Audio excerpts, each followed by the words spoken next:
bald eagle, though. Now you may be thinking, how could that be a bald eagle? Every bald eagle I've ever seen has that white-headed tail. But the thing is that Triton is still quite young. He's only 3 years old. And bald eagles don't usually start to grow in those white-headed tail feathers until about the age of 5. So he's still got a couple years left of being a big brown bird, and he is very often confused for a golden eagle.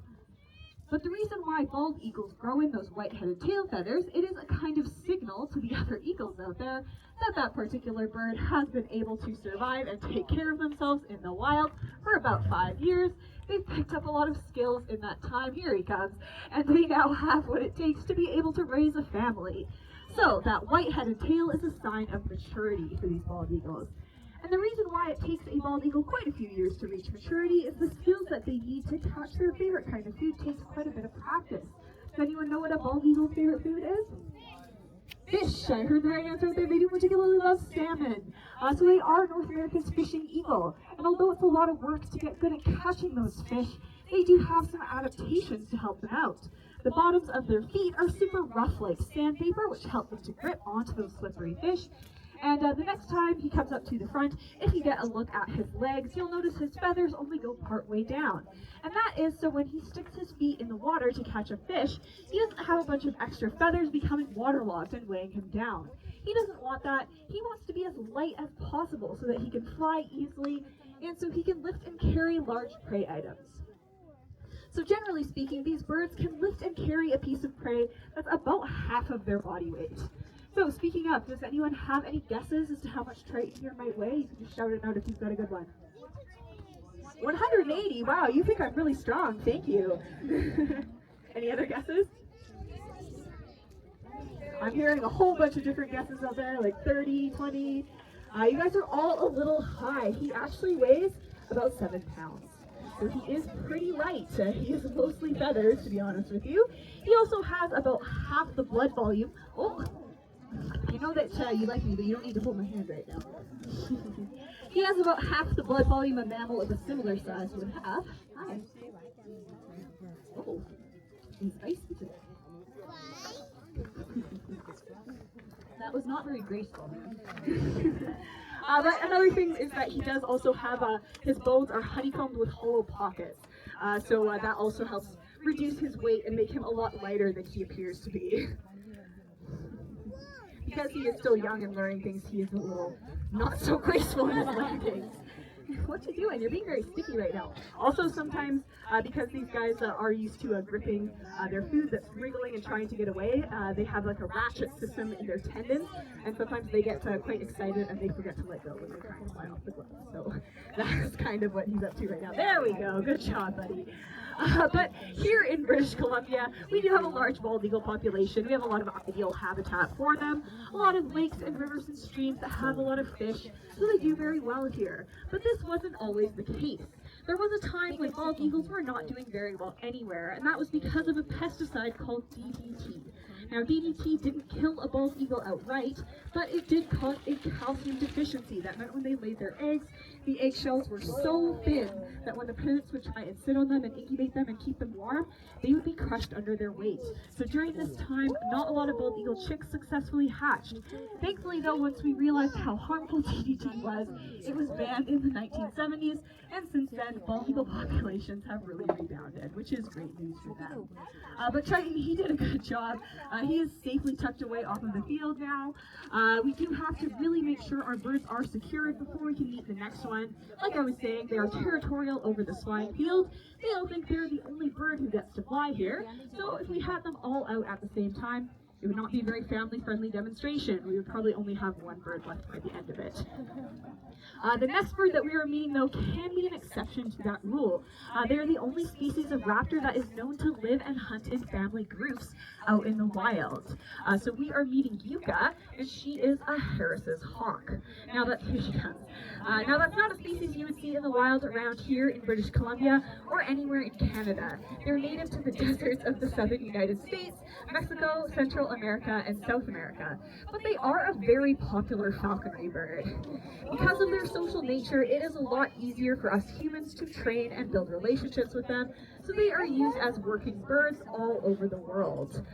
We here at the Raptors love our Harris's hawks. We take them pretty much everywhere we go. We use them a lot for our wildlife management work. You may have even seen us with one of our birds down at Granville Island. We take them there for a few hours around lunchtime to try and scare away those pesky gulls and stop them from stealing people's donuts and pizza and such. Try is being the key word there. They are sneaky. But out in the wild, because of their pack hunting strategies, Harris's hawks are sometimes referred to as the wolves of the sky. And they hunt in packs for very similar reasons to wolves. It can be difficult to catch enough small things to be able to sustain yourself, especially in a harsher environment like the desert. So by teaming up, they are able to take on prey that would normally be much too large for any single hawk to take on. They are particularly known for hunting jackrabbits this way. And because Yuka here is a female Harris's hawk, that means she is about 30% larger than her male counterparts. And they'll take advantage of that size difference while they hunt. The little males will take turns chasing the prey until it becomes exhausted, and then a big powerful female like Yuka could come in for the takedown.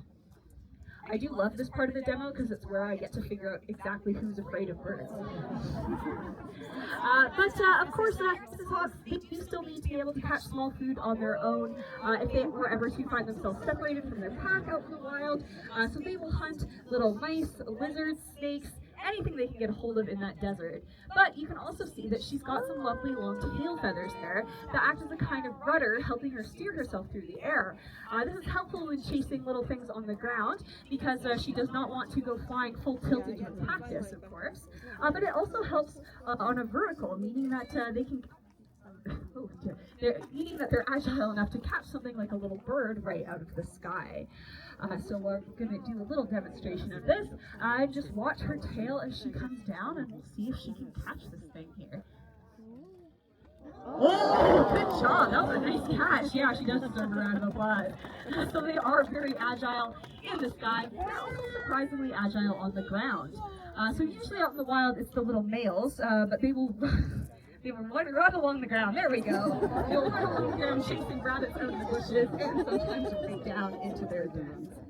But Yuka, she also did a great job. I'm going to pop her away here. And while I'm down here, I should mention, don't worry, the birds don't live in these little boxes down here. I know that this is Vancouver, but we don't expect our birds to live in apartments quite that tiny. It's just to make it a bit easier for us to transition between birds during the demonstration. So they do have aviaries up here on the mountain where they spend their time when they're not working and flying in these demos. Yuka, she again is an awesome hawk, but not one that you would see around here in the wild. One that is very common, not just around here, but all across North America, is the red-tailed hawk. You can probably guess how they get their name. Scientists not always the most creative when it comes to naming things. Red-tailed hawks, you'll often see them sitting on posts along highways or soaring above wide open habitats, and they're found from the tree line in the north down to parts of Mexico and the Caribbean in the south. So a very generalized and well-adapted species. Here comes Magnum. He is our red-tailed hawk. You can hopefully see his rusty red tail feathers there. So you may take a look at a bird like Magnum and think he's not quite so impressive as a bird like Triton, but there is one way that red-tailed hawks do best the bald eagle, and that is the sounds they make. Not his little squawks, but their screams. We beat you to it. But if you've ever been watching a movie or something with a bald eagle in it, and you hear that awesome kind of intense raptor screaming sound, bald eagles do not make that sound. That is a red-tailed hawk's scream. They're often dubbed over top of bald eagles in movies and TV because they sound so much cooler. Like I said, you'll often see these guys sitting up on light posts and signs along highways, and they're not just being lazy when they're sitting up there, they are actually hunting. Oh my! You missed! Oh no, you can't go in there, Magnum, that's already occupied. Thank you. I wish I could say that was an original joke. Up here, your treat is up here. Oh, you gotta catch your breath first, that's okay. Maybe you'll come over here. But where was I going with that? Oh yeah, so they're not just being lazy when they're sitting up on those posts, they're hunting because red-tailed hawks have figured out that when we humans throw food or garbage out of our car windows, it attracts little animals to the side of the road. So they are sitting in wait for those little animals, and sometimes they will even let the cars do the work for them and just scavenge on the roadkill. And although this is a very energy efficient way of hunting, it can be dangerous because sometimes they get so focused on their food that they don't notice when a big car is about to come by, so they can get injured that way. So the moral of the story is don't be a litter bug. It may seem harmless to throw food out your car window, that it'll just rot away, but it actually can cause some issues for wildlife out there. So I'm going to try and do a bit of a hunting demonstration with Magnum here. You got to go a little bit further than that, buddy. So we're going to mimic the way he would hunt something out in the wild by getting him to fly up to a nice high perch, like probably the roof of that cabin over there. And he will be sitting up there using his excellent raptor vision, about 8 times better than our own, waiting for something like a little rabbit or squirrel or mouse to come running out of the bushes. He's got to catch his breath a bit first. It is a very hot day today, Magnum, I'll give you that. You gonna go? Go a little further than that, buddy. There we go, perfect.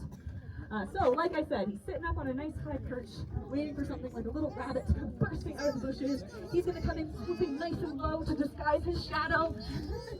Oh, there we go, and that rabbit would have never seen him coming. Yeah, he also deserves a round of applause. I feel like he doesn't always get the appreciation he deserves. But now that he's down on the lure there, you can see that he's got his wings sticking out. That is a behavior called mantling. He's trying to shield his prize from anyone who may come along and try and steal it from him. Kind of like when you have a plate of french fries and someone tries to take one, you're like, no, those are mine. So that's what he's doing here. We always want to have a good relationship with our birds. We don't want them to ever think we would try and steal from them, so we always make sure to give them plenty of time to eat their treat on the lure before we offer them up another treat to come back up on the glove. And sometimes this goes smoothly, other times it's more like a hostage negotiation, but Magnum is a pro, so he makes it look easy. But when Magnum caught that lure, you may have noticed that he used his feet. And so did Yuka when she got that bit out of the air. And that's because they are raptors. Now, I've used that word a few times, but I haven't really explained what it means. Because I'm not talking about something out of Jurassic Park. I mean a type of bird of prey that has 3 defining characteristics. They have really good eyesight that they use to find their prey. They have powerful feet with sharp talons that they use to catch their prey. And they have hooked beaks that they use to tear apart and eat their prey. The word raptor comes from the Latin word rapire, which means to seize or to take by force, which is in reference to their powerful feet. But I am going to throw you a bit of a curveball here because the next bird that we are meeting is not actually a raptor. They often get lumped in with raptors because they also eat meat, they have hooked beaks and good eyesight, but what they lack is the powerful feet. And that's because they are scavengers. And things that are already dead don't really put up much of a struggle, so they do not need powerful feet. Instead, their feet are a lot more similar to a chicken's foot, so they're more comfortable approaching their meals from the ground. So, a scavenging kind of bird. Does anyone know what I might be talking about here? Oh, I heard raven, which was a nice answer too, but we are talking about a vulture. Her name is Jury. She's behind you to your right. She is a turkey vulture. Here she comes. Now, the first thing you'll probably notice about Jury is her bright red head. And that is for a very practical reason. When a vulture is scavenging under the carcass, they'll often stick their whole head right in there to get at the good bits. So if she had feathers on her head, it would be pretty much impossible to keep them clean. By not having any feathers up there, it is a lot easier for the goop that she picks up to be baked off in the sun or rinsed off in the rain. And another thing you'll notice if you look at Jury's head is that she's got one enormous nostril that you can actually see right through. Turkey vultures have an excellent sense of smell. They can smell a carcass from about 4 kilometers away. So that giant nostril, it acts as a kind of scoop, helping collect air particles and helping her get really good. And as she's flying around, you may notice she's got some lovely large wings. The turkey vultures have almost the same wingspan as a bald eagle, but they are a lot lighter, significantly lighter than a bald eagle, which makes them very efficient at soaring around. They've been seen circling around up in a thermal for 6 hours at a time without even needing to flap their wings. So very impressive. But vultures, they're kind of known as nature's cleanup crew. They clean up everyone else's leftovers, but it even goes beyond this because they will even remove harmful pathogens from the environment. They have really acidic stomachs, about the same pH as car battery acid. So they can eat things that have died from really harmful stuff, like anthrax or rabies or botulism, and the vulture will be totally fine.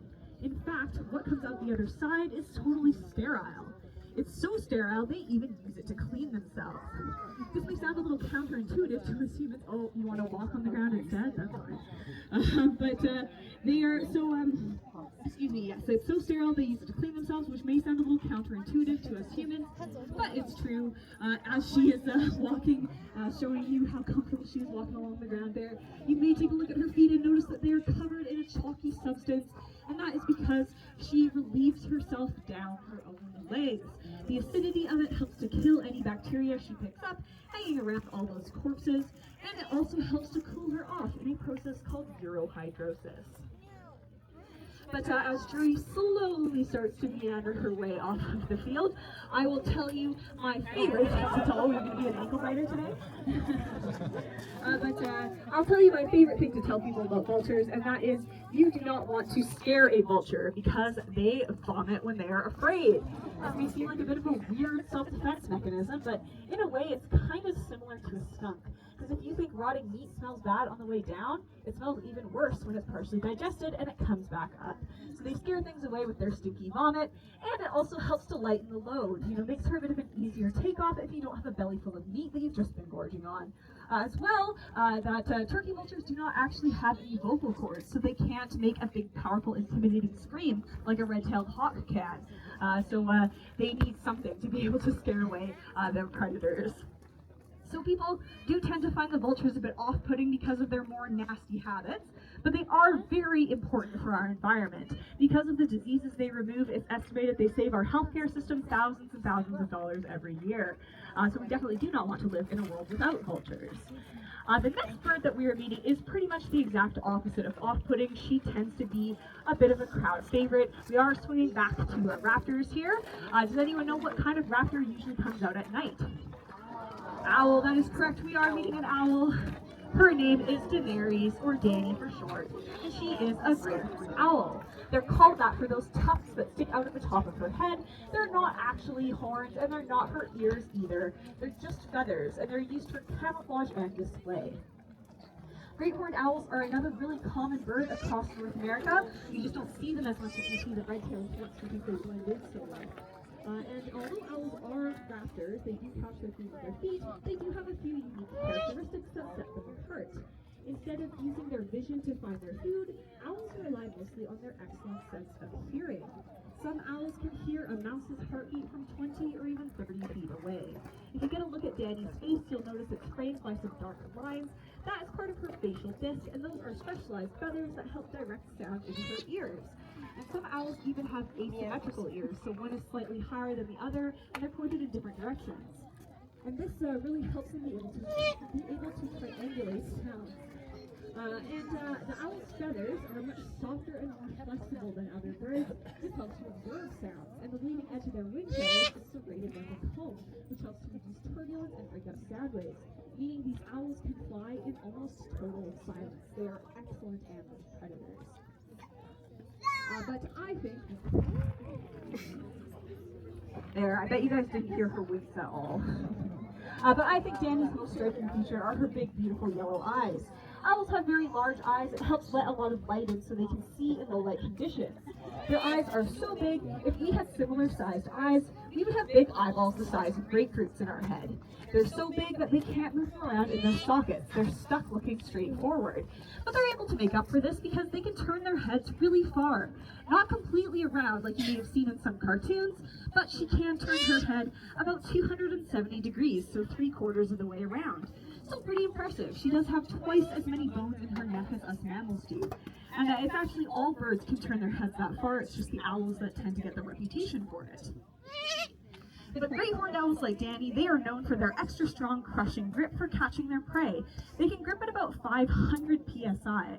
Now, Triton, our bald eagle, he can grip at about 600 psi, so he is stronger than Dany. But really, when you think about it, Dany is less than half the size of Triton. So when you take body size into account, that makes these great horned owls one of the strongest of all the raptors. And they'll use that strength to take on prey that is over twice their own weight. They're known to hunt things like porcupines and raccoons, and they'll even hunt skunks. Now, a skunk may not sound like a very pleasant meal, but owls, unlike the vulture who we just met, owls and most other birds really have a very poor sense of smell. So if they are out hunting a skunk and they get sprayed, they just don't give a hoot. So, thank you for laughing at that one. But